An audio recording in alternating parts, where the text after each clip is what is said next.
सबको मालूम, चलो संकेत में सुना देते हैं। मार्कंडेय पुराण की कथा है। शुंभ निशुंभ का बड़ा अत्याचार बढ़ा, बड़े प्रभावशाली दैत्य, हाहाकार तीनों लोकों में मच गया। देवता भगवान शिव के पास गए, नारायण, ब्रह्मा जी, शंकर जी सब मिल करके, और सबने कहा अब भैया पंचायत करो, विचार विमर्श करो कि समस्या का समाधान कैसे हो। बोले चलो भगवती की उपासना करो, भगवती ही समाधान करेंगी। देखो लीला भगवान की, पार्वती जी गंगा स्नान के लिए गई थी, देवता तो आतुर थे। देवता बोले वो पता नहीं कितनी देर तक जल में खेलती रहेंगी, और आर्त के चित रहे न चेतु, चलो वहीं। तो पार्वती जी स्नान करके तब तक लौट रही थी, देवता पहुंच गए। देवता बोले महाराज नमस्तस्यै नमस्तस्यै नमस्तस्यै नमो नमः। देवताओं ने भगवती की नमस्तस्यै नमस्तस्यै ये कह करके देवताओं ने भगवती की उपासना की है। भगवती ने कहा स्तोत्रम ममैतत् कृत क्रियते शुंभ दैत्य निराकृत ही।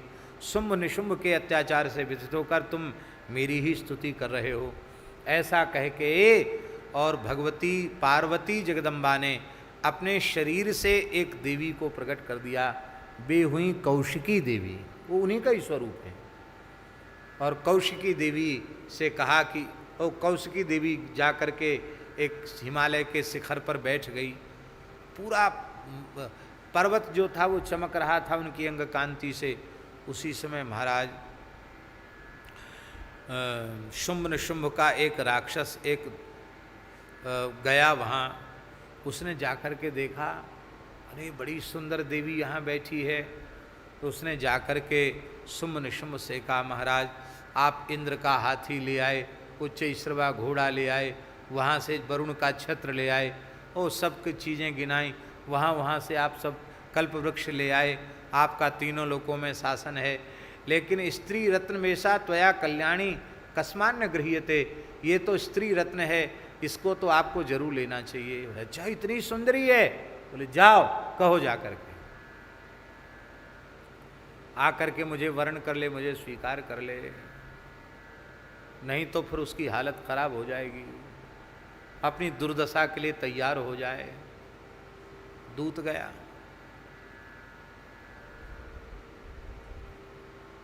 बोला महाराज शुंभ ने हमको भेजा है, ये संदेश भेजा है हमारी राजमहेशी बन कर के रहो। तो भगवती कौशिकी बोली, भगवती जगदम्बा दुर्गा बोली देखो भैया अब क्या करें, हमने बचपन में एक प्रतिज्ञा कर ली। क्या? यो मे जेति संग्रामे, जो युद्ध में मुझे जीत लेगा, यो मे दर्पम व्यपोहति, जो मेरे दर्प को अहंकार को समाप्त कर देगा, हैं? यो मे प्रतिबलो लोके, जो हमारे समान बलवान होगा, समय भरता भविष्यति, वही मेरा पति होगा। और ऐसे तो केवल शिव जी ही हैं, ऐसा कोई दूसरा है नहीं। भगवती को तो कहना ही था, वो दुष्ट बेचारा क्या समझे भगवती का आशय। उसने कहा महाराज ऐसा बोल रही है वो तो, युद्ध करो, हमारे समान शक्ति होगी तो ब्याह करूंगी।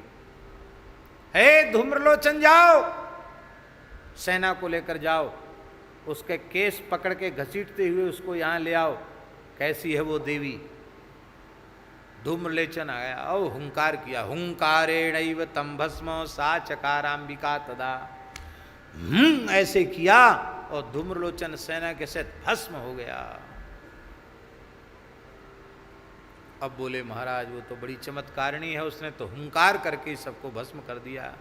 युद्ध छिड़ गया, बड़ा भयंकर युद्ध हुआ। और उस समय भगवती के शरीर से तमाम शक्तियां प्रकट भईं। ब्रह्माणी, रुद्राणी प्रकट भईं, जो महाराज वृषों पर विराजमान हैं, ब्रह्माणी हंस पर विराजमान हैं, लक्ष्मी गरुड़ पर विराजमान हैं, यमराज की, वरुण की, कुबेर की, अग्नि की, सब शक्तियां प्रकट हो गईं, सैकड़ों शक्तियां प्रकट हो गईं। भयंकर युद्ध होने लग गया। उस युद्ध में भगवती काली कराल वदना निष्क्रांता सिपासनी, भगवती ने अट्टहास किया और भगवती के मुखारविंद से ही काली प्रकट हो गई। भ्रुकुटी कुटला तस्या, भ्रुकुटी कुटिल हुई और जैसे ही अपना तीसरा नेत्र खोला, अट्टहास किया, उसी समय ठहाका लगाती भगवती काली प्रकट हो गई। काली विनिष्क्रांता सिपासनी असिपासनी, पास और खड्ग लेकर भगवती काली खप्पर लेकर के प्रकट हो गई। उन्होंने कहा, ए शंकर जी, सब देवता तमाशा देख रहे थे, ए शंकर जी, हाँ, बोले जाओ दूत बन के जाओ, शुंभ निशुंभ के पास जाकर कह दो, इक्का दुक्का भेज तो, हिम्मत हो तो लड़ने आ जाओ मैदान में। बोले जो आ गया, चले गए शंकर जी दूत बन के। तो शंकर जी को दूत बना दिया, इसलिए उनका नाम शिवदूती हो गया, शिवदूती देवी हो गई।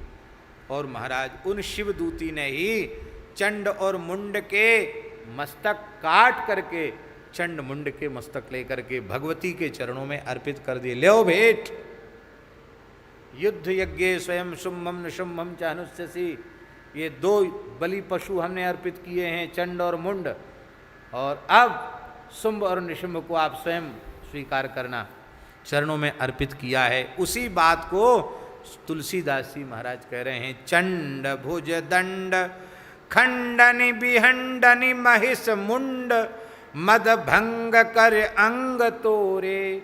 आपने चंड को समाप्त कर दिया, भुजदंड खंडनी, उसके भुजदंड को खंडित कर दिया, उसके मस्तक को काट दिया। बिहंडनी महिष, महिषासुर को आपने समाप्त कर दिया। मुंड मद भंग करि अंग तोरे, मुंड का भी मस्तक काट दिया, उसका भी अहंकार चूर चूर कर दिया, अंग तोरे मरोड़ दिया उसको। शुंभ निशुंभ कुंभीस रण के शरणी, शुंभ निशुंभ को समाप्त कर दिया।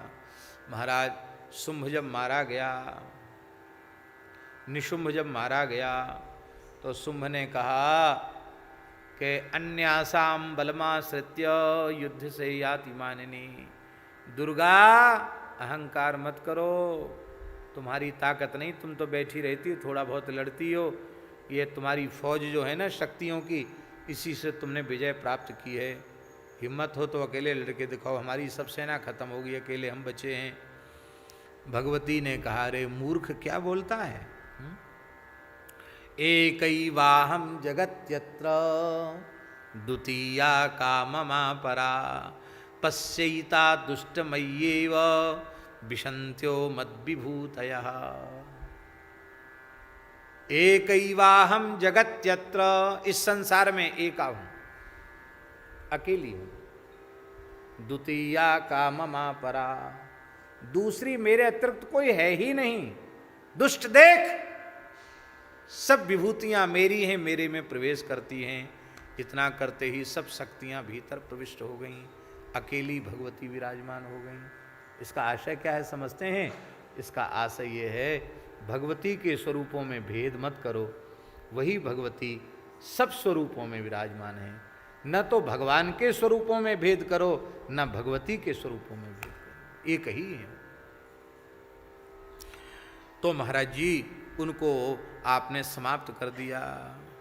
अब हमको तो पहले प्रायः कंठस्थ ही था पूरा, क्योंकि विद्यार्थी जीवन में प्रायः हर अष्टमी को पाठ करते थे, और अब तो बहुत लंबे समय के बाद इस बार नवरात्रि में एक पाठ करने का अवसर मिला, तो पूरे सब श्लोक कंठस्थ ही थे।